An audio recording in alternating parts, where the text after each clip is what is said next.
दोस्तों, स्वागत है आपका आपके चैनल एग्ज़ाम राही में। और आज हम पढ़ने वाले हैं एनसीईआरटी क्लास 9th का हिस्ट्री का चैप्टर नंबर 2, जिसका शीर्षक है यूरोप में समाजवाद एवं रूसी क्रांति। आशा है कि आप लोग हमारे पीछे की एनसीईआरटी क्लास को पढ़े होंगे और उसी पढ़ने के क्रम में आप इस क्लास तक पहुंचे होंगे। अगर आपने पीछे की क्लास को नहीं पढ़ा है तो आप इस क्लास में थोड़ी सी दिक्कतों का सामना जरूर करेंगे, क्योंकि जो यूरोप में समाजवाद का प्रसार हो रहा है एवं रूसी क्रांति हो रही है, ये एक दूसरे से संबंधित हैं। जब फ्रांसीसी क्रांति हुई, उसी से जो एक तरह से कह लीजिए कि लौ निकली, वो पूरे यूरोप में फैल गई और उसी की परिणति थी कि रूसी क्रांति हुई। कहीं ना कहीं इसी यूरोपीय समाजवाद जो है या जो फ्रांसीसी क्रांति थी, उसी की एक लौ भारत में भी आई थी, जिसमें राजा राममोहन राय भी थे। और हमने देखा था कि भारत में भी उस वक्त बहुत सारे परिवर्तन आए थे। इन्हीं फ्रांसीसी क्रांति के साथ ही विश्व के अलग अलग उपनिवेशों में अलग अलग तरह की आवाज़ें उठनी शुरू हुई थीं अपने उस देश के प्रति जिन्होंने उसको उपनिवेश बनाया हुआ था। तो अगर आपने फ्रांसीसी क्रांति नहीं पढ़ा है कि किस तरह से वहाँ पे क्रांति की शुरुआत हुई थी, समाज में कैसे संतोष फैला और कैसे चीज़ें घटित हुई थी, तो आपको यहाँ पे थोड़ी सी दिक्कत हो सकती है। फिर भी मैं प्रयास करूँगा कि आपको पीछे से कनेक्ट जरूर कर दूँ। आशा है कि आप लोगों को हमारा ये प्रयास पसंद आ रहा होगा। निवेदन है आपसे कि आप हमारे इस क्लास को ज़्यादा से ज़्यादा लोगों तक शेयर करें और आपके लिए क्या चीज़ें बेहतर की जा सकती हैं, इसको कमेंट बॉक्स में कमेंट के माध्यम से ज़रूर बताएं। क्योंकि अगर आप लोगों का सपोर्ट नहीं रहा तो हमें भी शायद आप लोगों के लिए करने में दिक्कतों का सामना करना पड़ेगा। सपोर्ट की आवश्यकता है। अगर आप हमारे साथ नहीं होंगे तो हम आपका साथ कैसे दे पाएंगे। साथ जरूरी है। साथ बनाए रखिए और कार्मा को आगे बढ़ाते रहिए। हम इस क्लास में और इस चैनल पे सभी क्लास को या सभी एक तरह से विषयों के सभी बेसिक से लेकर एडवांस की टोटल क्लास को फ्री ऑफ कॉस्ट रखेंगे। उसमें कोई भी आपसे पैसा नहीं लिया जाएगा और सभी क्लास उस लेवल तक की होंगी कि आप उससे अपने किसी भी एग्ज़ाम में बिना किसी और किताब की सहायता से पढ़ सकें। और वो सारे जो आपके यूँ कह लीजिए क्लास होंगे, वो एकदम से नोट्स के फॉर्म में होंगे। जैसे जैसे वो क्लास चलती जाती हैं, आप उनको नोट करते जाइए। आपके लिए इसी क्रम में इतिहास की सीरीज शुरू हो चुकी है। आप इतिहास की उस सीरीज को देखिए, एनसीईआरटी पढ़िए और इतिहास की उस सीरीज को देखिए। तो चलिए हम लोग यहाँ पे चलते हैं अपने इस चैप्टर में, यूरोप में समाजवाद एवं रूसी क्रांति, जिसमें हम लोग देखेंगे सामाजिक परिवर्तन का युग, अर्थात इस समय समाज परिवर्तन कैसे हो रहे हैं, इसकी हम लोग झलक देखेंगे। पिछले अध्याय में आपने फ्रांसीसी क्रांति के बाद यूरोप में फैलते जा रही स्वतंत्रता और समानता के शक्तिशाली विचारों के बारे में पढ़ा। जैसा कि हमने पहले कहा था कि आपने इसको पढ़ा हुआ है पीछे। फ्रांसीसी क्रांति ने सामाजिक संरचना के क्षेत्र में आमूल परिवर्तन की संभावनाओं का सूत्रपात कर दिया था। जैसा कि आप पढ़ चुके हैं, 18वीं सदी से पहले फ्रांस का समाज मोटे तौर पर स्टेट्स और श्रेणियों में बटा हुआ था। ये 3 स्टेट में बटा हुआ था, प्रथम, द्वितीय, तृतीय। आपने पीछे पढ़ा हुआ है। अगर नहीं पढ़ा हुआ है तो जो प्रथम स्टेट था वो पादरियों का वर्ग था, दूसरा जो स्टेट था वो कुलीनों का वर्ग था, और तीसरे स्टेट में इनसे बची हुई सारे लोग आते थे। समाज की आर्थिक और सामाजिक सत्ता पर कुलीन और चर्च का नियंत्रण था, लेकिन क्रांति के बाद इस संरचना को बदलना संभव दिखाई देने लगा, क्योंकि इसके पहले लोगों को कभी लगता ही नहीं था कि जो एक तरह से सामंतवादी व्यवस्था है या चर्च व्यवस्था है और राजतंत्रीय व्यवस्था, इसको परिवर्तित भी किया जा सकता है। कभी लोगों को लगा ही नहीं। लेकिन जैसे ही फ्रांसीसी क्रांति होती है, अब लोगों को लगने लगा कि नहीं, परिवर्तन संभव है।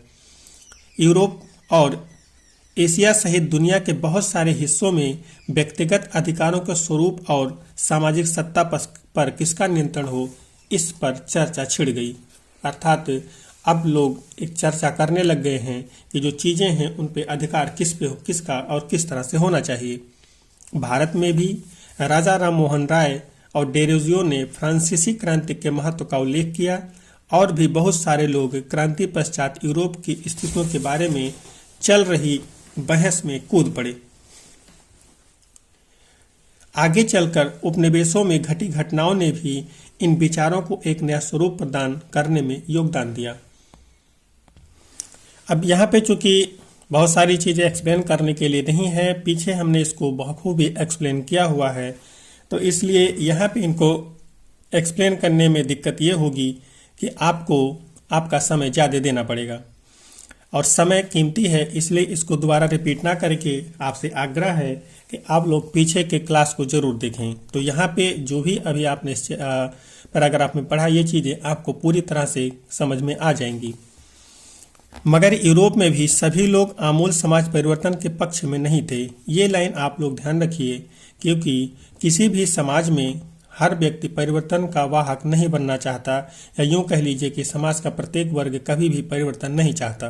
कुछ लोग जैसे चल रहा होता है वैसे ही चलना चाहते हैं। इस सवाल पर सबकी अलग अलग राय थी। बहुत सारे लोग बदलाव के लिए तो तैयार थे, लेकिन वह चाहते थे कि यह बदलाव धीरे धीरे हो। एक खेमा मानता था कि समाज का आमूल परिवर्तन जरूरी है। कुछ रूढ़िवादी थे तो कुछ उदारवादी या आमूल परिवर्तनवादी इसी की जो समाधानों के पक्ष में थे। यहाँ पे जो रूढ़िवादी हैं इनको कंजर्वेटिव्स कहा जाता है। इसको आप जिनका इंग्लिश टर्म आप लोग याद रखिए, ये आपके काम की चीज़ है। जो उदारवादी हैं इनको लिबरल्स कहा जाता है, और जो आमूल परिवर्तनवादी है इन्हीं को रेडिकल कहा जाता है, क्योंकि आगे आपको इन्हीं वर्डों से संबंधित जानकारियां मिलेंगी। या यूँ कह लीजिए कि जहाँ भी परिवर्तनवादी आमूल परिवर्तनवादी शब्द यूज होगा वहाँ पे रेडिकल शब्द का यूज आपको मिलेगा। उस समय के संदर्भ में इन शब्दों का क्या मतलब था, राजनीति की इन धाराओं में क्या फर्क थे और कौन कौन सी बातें थी जो समान थीं। हमें यह ध्यान रखना चाहिए कि इन शब्दों का अर्थ हर काल और परिवेश में एक ही नहीं होता है। अब यहाँ पे आपको तीन चीज़ें थोड़ी सी स्पष्ट कर दूं। जो रूढ़िवादी हैं, उदारवादी हैं या आमूल परिवर्तनवादी या जिन्हें हम रेडिकल कहेंगे, इनमें अंतर क्या है। तो जो रूढ़िवादी हैं इनका मानना है कि जो पुरानी चीज़ें हैं जैसी हैं वैसे ही आगे रहनी चाहिए, अर्थात ये परिवर्तन बिल्कुल भी नहीं चाहते। इनका मतलब है कि हमारे पूर्वज जिस तरह से आए उसी तरह से हम लोग आगे भी रहेंगे। लेकिन जो उदारवादी हैं ये लोग कहते हैं कि नहीं, पीछे की भी कुछ चीज़ों को रखा जाए और आगे भी कुछ चीज़ों को बदला जाए। ऐसा नहीं है कि शुरू में अगर हम लोग एकदम घास फूस के घरों में ही रहते थे तो आज भी हम घास फूस के घरों में ही रहेंगे। आज हम पक्के घरों में रहेंगे, लेकिन इसका मतलब ये नहीं है कि जब हम लोग घास फूस के घरों में अपने खाने पीने की चीज़ों को व्यवस्थित रखते थे, अब हम यहाँ पे अपने पक्के मकानों में नहीं रखेंगे। आप इसको इस एग्जाम्पल से समझ सकते हैं। और जब हम अमूल परिवर्तनवादी या रेडिकल की बात करेंगे तो यहाँ पे जो रेडिकल हैं इनका मानना है कि नहीं, पूरी तरह से परिवर्तन होना चाहिए। परिवर्तन में कोई भी चीज़ छूटनी नहीं चाहिए, पूरी तरह से चीज़ों को बदला जाना चाहिए। तो आप इन तीनों शब्दों के मतलब को याद रखें, क्योंकि आगे ये तीनों शब्द आपको बार बार मिलेंगे।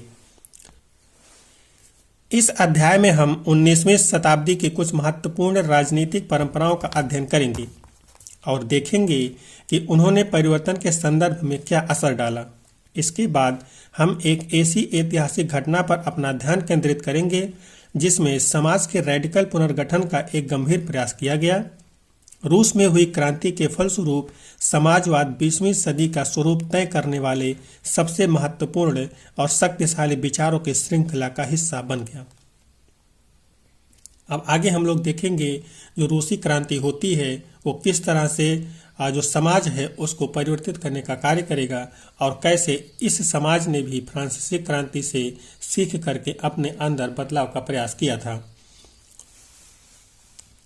यहाँ पे हम लोग देखेंगे उदारवादी, रेडिकल और रूढ़िवादियों के बारे में। जो हमने आपको अभी समझाया ऊपर, उसमें से कुछ चीज़ें आपको यहाँ पे देखने को मिलेंगी। आप लोग इन चैप्टर को बहुत अच्छे से पढ़ते चलिए। इस चैप्टर को पढ़ने के बाद आपको विश्व इतिहास में और कुछ पढ़ने की आवश्यकता नहीं होगी। इतना आपके प्री और मेंस, प्री में हालांकि विश्व इतिहास पूछा ही नहीं जाता है, मेंस में ही आता है, तो मेंस में इतनी चीज़ आपके लिए पर्याप्त है। समाज परिवर्तन के समर्थकों में एक समूह उदारवादियों का था। उदारवादी ऐसा राष्ट्र चाहते थे जिसमें सभी धर्मों को बराबर का सम्मान और जगह मिले। शायद आप जानते होंगे कि उस समय यूरोप के देशों में प्रायः किसी एक धर्म को ही ज्यादा महत्व दिया जाता था। ब्रिटेन की सरकार चर्च ऑफ इंग्लैंड का समर्थन करती थी। ऑस्ट्रिया और स्पेन कैथोलिक चर्च के समर्थक थे। जो दोनों ही एक तरह से चर्च ही हैं, लेकिन उसमें कुछ मूलभूत विशेषताएं हैं। इनको हम कभी आगे पढ़ेंगे। तो जो कुछ देश अलग अलग देश हैं वो अलग अलग धर्मों को मान्यता दे रहे हैं, लेकिन वो सिर्फ और सिर्फ अपने यहाँ एक ही किसी धर्म को मान्यता दे रहे हैं। उदारवादी समूह वंश आधारित शासकों की अनियंत्रित सत्ता के भी विरोधी थे। वे सरकार के समक्ष व्यक्ति मात्र के अधिकारों की रक्षा के पक्षधर थे। उनका कहना था कि सरकार को किसी के अधिकारों का हनन करने या उन्हें छीनने का अधिकार नहीं दिया जाना चाहिए। यह समूह प्रतिनिधित्व पर आधारित एक ऐसी निर्वाचित सरकार के पक्ष में था जो शासकों और अफसरों के प्रभाव से मुक्त और सुप्रशिक्षित न्यायपालिका द्वारा स्थापित किए गए कानूनों के अनुसार शासन कार्य चलाए। पर यह समूह लोकतंत्रवादी नहीं था। ये लोग सार्वभौमिक वयस्क मताधिकार यानी सभी नागरिकों को वोट का अधिकार देने के पक्ष में नहीं थे। उनका मानना था कि वोट का अधिकार केवल संपत्तिधारियों को ही मिलना चाहिए। तो हम यहाँ पे जो देख रहे हैं समाज परिवर्तन के पक्षकारों का, तो यहाँ पे हम लोग देख रहे हैं कि ये लोग परिवर्तन के वाहक तो बनना चाहते हैं, परिवर्तन करना तो चाहते हैं, लेकिन समाज को पूरी तरह से परिवर्तित नहीं करना चाहते। इनका मानना है कि जो एक तरह से मताधिकार है वो सिर्फ उनको मिलना चाहिए जिनके पास संपत्ति है। और आपने देखा था कि इसी बात को लेकर के फ्रांस की क्रांति में दोबारा से क्रांति हुई थी और वहाँ के लोगों ने अपने को मताधिकार के अधिकार से एक तरह से ओतप्रोत कर लिया था। लेकिन यहाँ पर भी ये चीज़ें दोबारा से घटित होने की कोशिश हो रही हैं कि सभी लोगों को नहीं मिलना चाहिए, और जो राज्य है वो एक ही धर्म को मान्यता भी दे रहा है। तो कहीं ना कहीं इससे समाज में जो गुट हैं वो अलग अलग बनेंगे और अलग अलग गुट अपना अलग अलग कार्य करने का प्रयास जरूर करेंगे। इसके विपरीत रेडिकल समूह के लोग ऐसी सरकार के पक्ष में थे जो देश की आबादी के बहुमत के समर्थन पर आधारित हो। इनमें से बहुत सारे लोग महिला मताधिकार आंदोलन के भी समर्थक थे।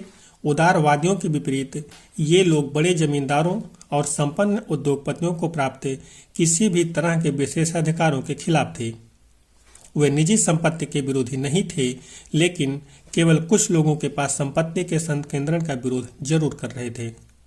अब आपने यहाँ पे देखा जो रेडिकल समूह था, पीछे हमने आपको बताया था कि ये लोग परिवर्तन चाहते थे और इनका मानना था कि जो सरकार है वो एक तरह से लोगों की आबादी जिस हिसाब से है उसके समर्थन में होनी चाहिए, अर्थात लोगों की जन भागीदारी होनी चाहिए सरकार के गठन में।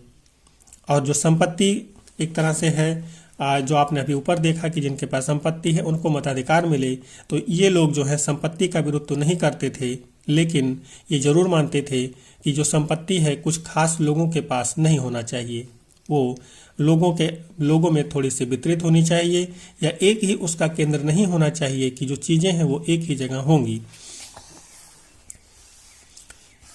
रूढ़िवादी तबका रेडिकल और उदारवादी दोनों के खिलाफ था, मगर फ्रांसीसी क्रांति के बाद तो रूढ़िवादी भी बदलाव की जरूरत को स्वीकार करने लगे।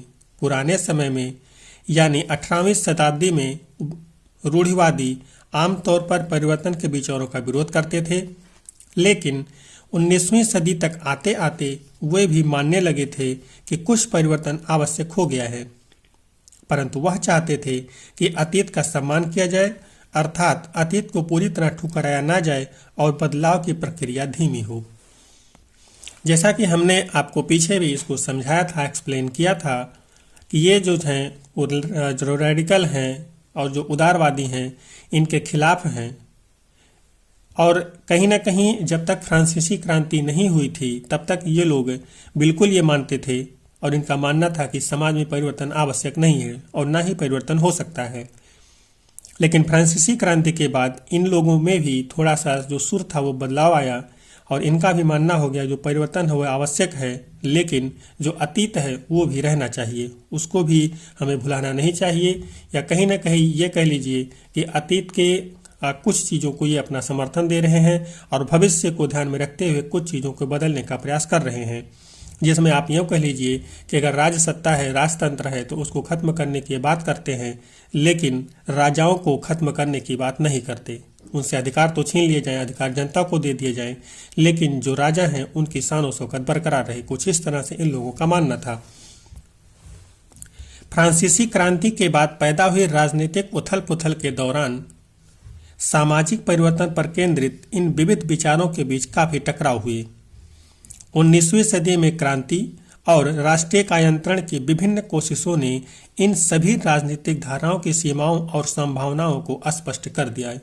क्योंकि अगर समाज में कई विचार होंगे तो उसमें टकराव निश्चित है, लेकिन अंत में किसी एक विचार को मान्यता मिलेगी। तो यहाँ पर भी वही हो रहे है कि शुरू में जो टकराव है वो लोगों के बीच में हो रही हैं, अलग अलग गुटों के बीच में वैचारिक स्तर पर टकराव है, लेकिन बाद में जो एक निकल के आती है वो अलग विचार निकल करके आती है, और आगे जो इन लोगों की एक सीमा थी विचारों की वो टूट जाती है, और वो अब पूरे यूरोप में कहीं ना कहीं प्रसारित होगी और सामाजिक क्रांति को सपोर्ट करेगी।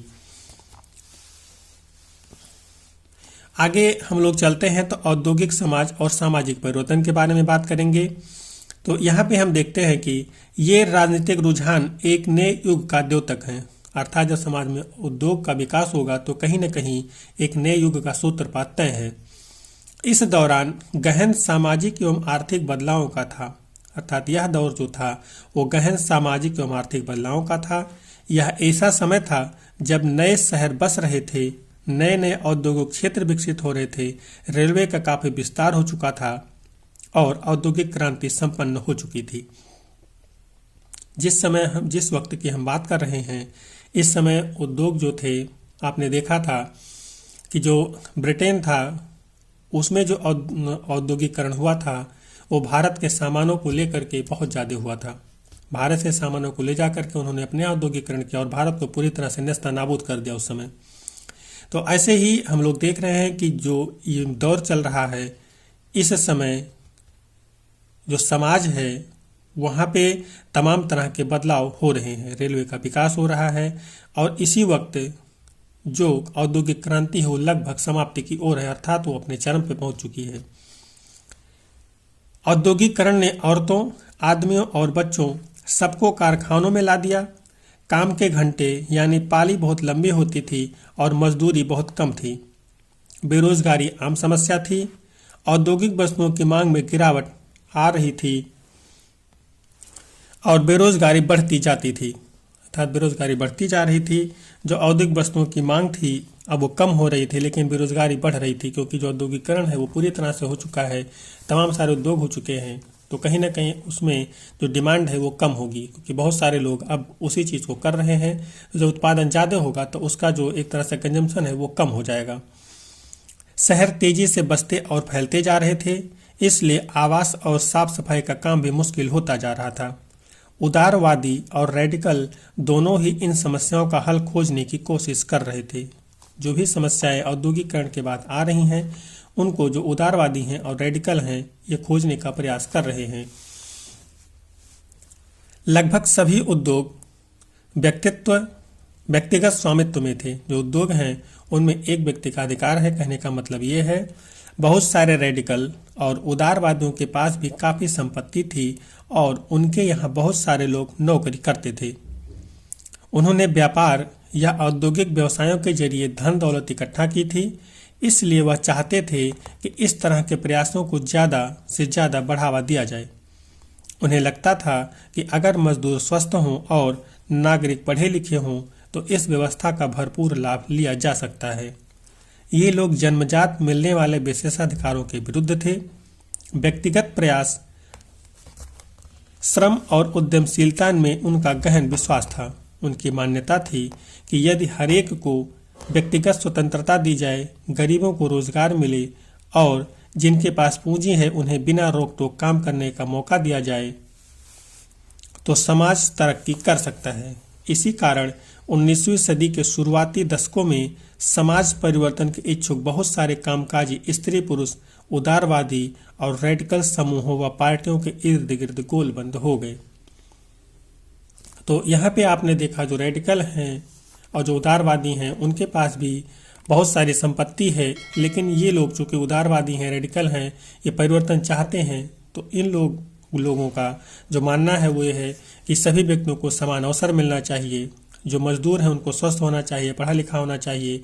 अगर ये लोग स्वस्थ होंगे, पढ़े लिखे होंगे तो हम लोग इनका ज़्यादा से ज़्यादा फायदा उठा सकेंगे और समाज को विकसित करने में ज़्यादा से ज़्यादा योगदान दे सकेंगे। और कहीं ना कहीं इस लोगों में जो एक तरह से गरीबी है वो कम होगी, और जिनके पास पूंजी है उनको जब बेरोक टोक काम करने का मौका मिलेगा तो वो लोग भी अच्छे से काम कर पाएंगे। अन्यथा वो भी डरेंगे कहीं भी अपनी पूंजी लगाने से कि पता नहीं कब आंदोलन हो जाए और उनकी सारी पूंजी डूब जाएगी। यूरोप में 1815 में जिस तरह की सरकारें बनी उनसे छुटकारा पाने के लिए कुछ राष्ट्रवादी, उदारवादी और रेडिकल आंदोलनकारी के पक्ष में थे। फ्रांस, इटली, जर्मनी और रूस में ऐसे लोग क्रांतिकारी हो गए और राजाओं के तख्तापलट का प्रयास करने लगे। राष्ट्रवादी कार्यकर्ता क्रांति के जरिए ऐसे राष्ट्रों की स्थापना करना चाहते थे जिसमें सभी नागरिकों को समान अधिकार प्राप्त हों। 1815 के बाद इटली के राष्ट्रवादी गिसेप्पे मेज़िनी ने यही लक्ष्य प्राप्त करने के लिए अपने समर्थकों के साथ मिलकर राजा के खिलाफ साजिश रची। भारत सहित दुनिया भर के राष्ट्रवादी उसकी रचनाओं को पढ़ते थे। तो यहाँ पे हम लोग देख रहे हैं कि जो एक तरह से क्रांतिकारी हैं, आंदोलनकारी हैं, उनके समर्थन में भी कुछ राष्ट्रवादी, उदारवादी और रेडिकल समूह के लोग आ रहे हैं। उनका मानना है कि अगर इनका सपोर्ट करेंगे तो ही समाज में परिवर्तन संभव है और इसके द्वारा ही जो राजतंत्र है उसकी समाप्ति हो सकेगी और तभी जाकर के समाज के सभी लोगों को समान अधिकार मिल पाएंगे। और जब तक समान अधिकार नहीं मिलते तब तक एक राष्ट्र की स्थापना संभव नहीं हो पाएगा। आगे हम लोग देखेंगे यूरोप में समाजवाद का आना, अर्थात यूरोप में समाजवाद कैसे आ रहा है, इसको हम लोग देखेंगे। क्या घटित हो रही हैं, क्या चीज़ें घट रही हैं समाज में, या किसकी वजह से यहाँ पे समाजवाद अपना प्रसार कर रहा है, इसको हम लोग यहाँ पे देखेंगे। समाज के पुनर्गठन की संभावना सबसे दूरगामी दृष्टि प्रदान करने वाली विचारधारा समाजवाद ही थी।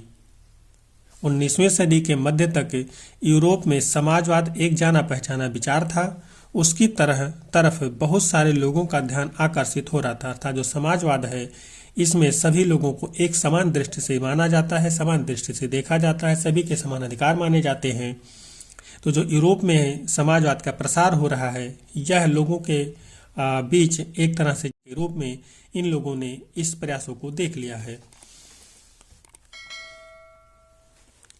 समाजवादी निजी संपत्ति के विरोधी थे, यानी वह संपत्ति पर निजी स्वामित्व को सही नहीं मानते थे।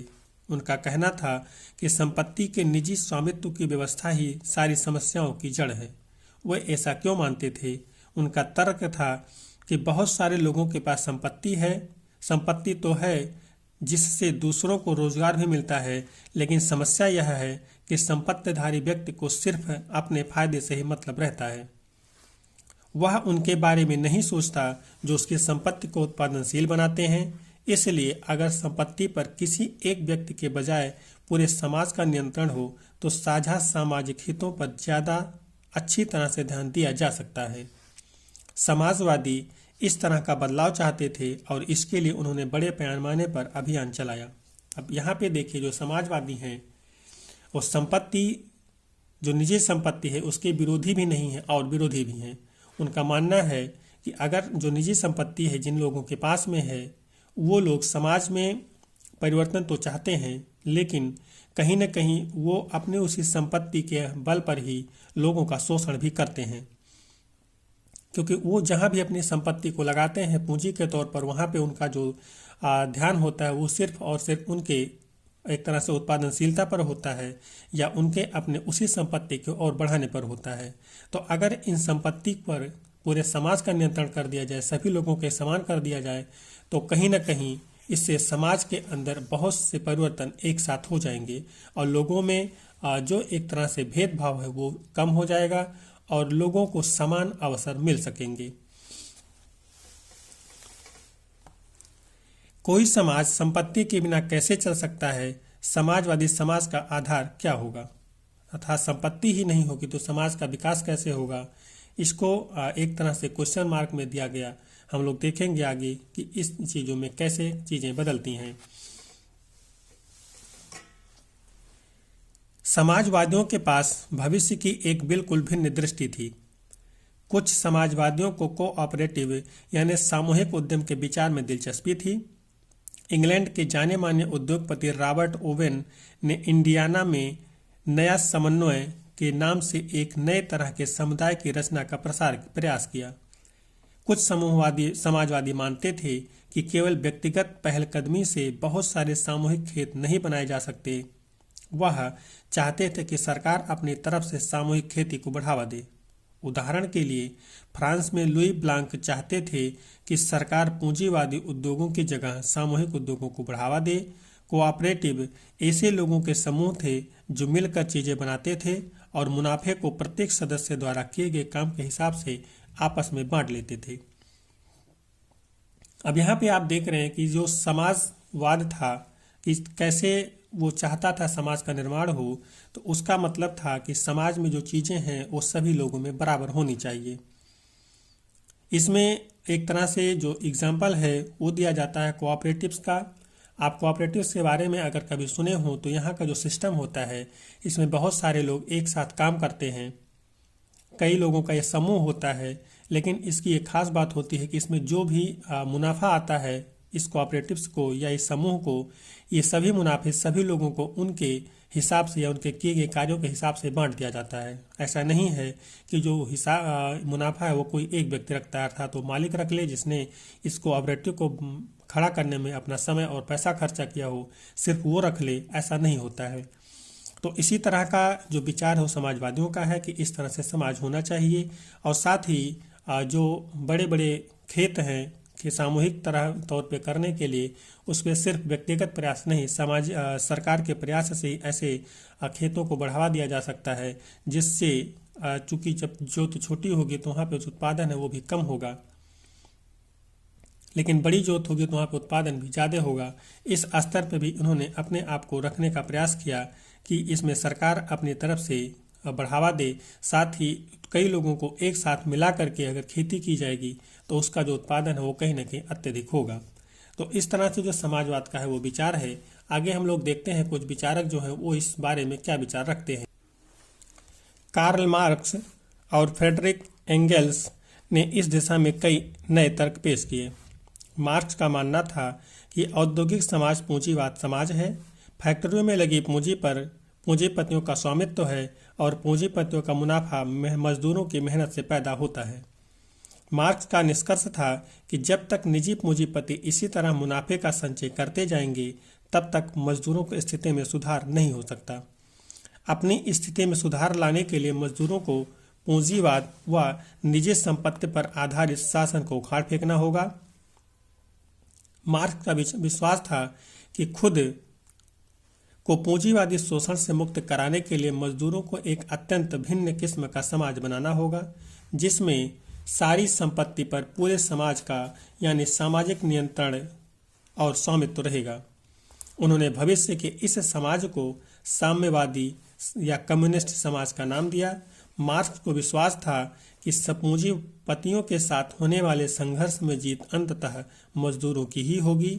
इनकी राय में कम्युनिस्ट समाज ही भविष्य का समाज होगा। अब यहाँ पे हम लोग देख रहे हैं जो कार्ल मार्क्स हैं इनके विचारों को ये किस तरह से जो पूंजीपति हैं उनका विरोध कर रहे हैं और मजदूरों का समर्थन कर रहे हैं।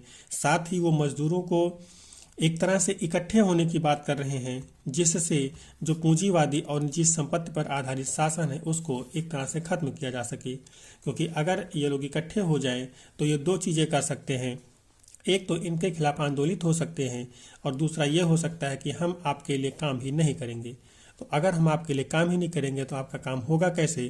तो आपका जो पूंजीपति है और आप जो पूंजीवादी हैं वो अपने आप समाप्त हो जाएंगे। अगर चूंकि जो मजदूर हैं उन्हीं के काम करने की वजह से इनकी जो पूंजी है वो संचित होती है। इनमें जो एक तरह से ये लोग पूंजी लगाए होते हैं उनमें जो मुनाफा होता है वो अगर कार्य ही ना हो तो मुनाफा कैसे होगा, साथ ही जो उनकी पूंजी वो भी डूब जाएगी। तो जो ये पूंजीवादी शोषण से मुक्ति कराने का एक तरह से कार्ल मार्क्स का विचार है वो इसी तरीके से था कि जो मजदूर हैं उनको एक साथ आना चाहिए और इस शासन को उखाड़ करके फेंकना चाहिए और इस पर पूरे समाज का एक समान नियंत्रण होना चाहिए।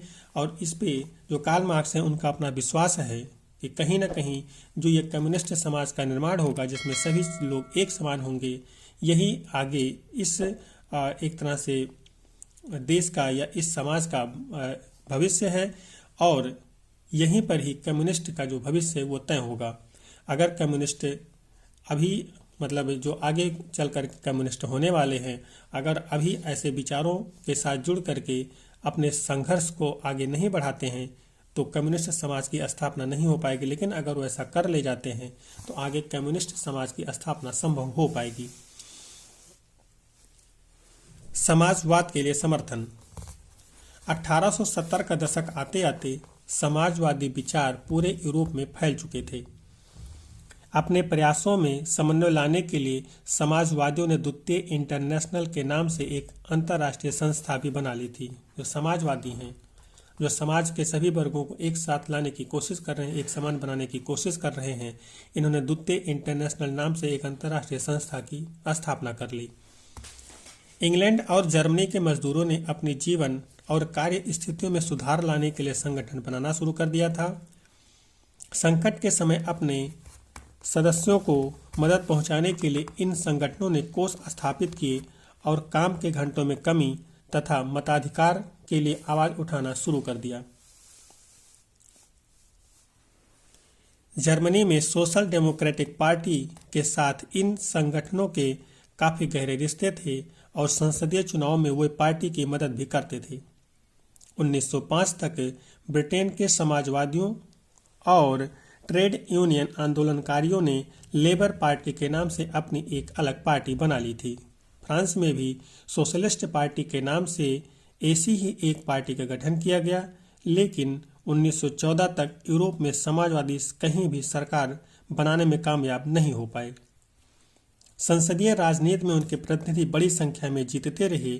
उन्होंने कानून बनवाने में भी अहम भूमिका निभाई, मगर सरकारों में रूढ़वादियों, उदारवादियों और रेडिकलों का ही दबदबा बना रहा। यूं कह लीजिए कि जिस विचार की कार्ल मार्क्स एक तरह से वकालत कर रहे थे, उन विचारों से संबंधित समाज में कुछ व्यक्तियों का जुड़ाव तो हुआ, लोग एक साथ तो आए, लेकिन कहीं न कहीं उन्हें सफलता नहीं मिली। जो छोटे चुनाव हैं, एक तरह से कह लीजिए संसदीय राजनीति में उनके जो प्रतिनिधि हैं वो जीत तो रहे हैं, कानून बनाने में भूमिका भी निभा रहे हैं, लेकिन अभी भी जो सरकार है उस पर रूढ़िवादी, उदारवादी और रेडिकलों का ही दबदबा बना हुआ है। अर्थात जो मजदूर वर्ग हैं अभी भी इनका कोई भी एक तरह से परिवर्तनशील जो विचार है वो सरकार के स्तर पे बदलाव नहीं ला पाया है। तो इस तरह से हमने देखा कि अलग अलग जो देश हैं वो किस तरह से जो समाज में एक नई दशा और दिशा में परिवर्तन की कोशिश हो रही है, उससे कैसे अलग अलग देश अलग अलग स्थल तरीके से संगठन बना रहे हैं और उस संगठन के माध्यम से वो बहुत सारे चेंजेस करने का प्रयास कर रहे हैं।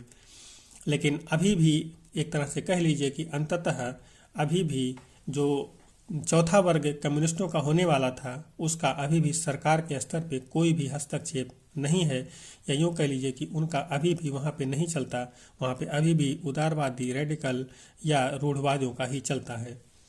तो इस तरह से हमने यहाँ पे जो इस चैप्टर की शुरुआत की थी उसका एक टॉपिक हमारा यहाँ पे ख़त्म होता है। आगे हम लोग इससे आगे चलेंगे और उसमें देखेंगे कि और चीज़ें क्या घटित होती हैं, जिसमें हम लोगों का जो अध्ययन क्षेत्र होगा वो होगा रूस की क्रांति। अर्थात अगले अध्याय में हम लोग रूस की क्रांति के बारे में पढ़ेंगे और वहाँ पे हम लोग देखेंगे कि जो चीज़ें यहाँ पे हम लोगों ने देखी इससे वहाँ पे क्या क्या संबंध निकल के आते हैं, क्योंकि जो हमने पहले चैप्टर पढ़ा था उसका संबंध हमें दूसरे चैप्टर में मिला और कहीं न कहीं जो फ्रांसीसी ये फ्रांस देश से एक छोटी सी चिंगारी निकली थी समाजवाद का और एक तरह से बराबरी का, वो पूरे यूरोप में फैल चुकी थी। और इस यूरोप में हम देखेंगे कि रूस में किस तरह से इस विचार का जो प्रभाव है वो पड़ेगा। तो चलिए इस क्लास को हम लोग यहाँ पे समाप्त करते हैं। मिलेंगे अगले क्लास में अगले चैप्टर के साथ में। तब तक के लिए जय हिंद।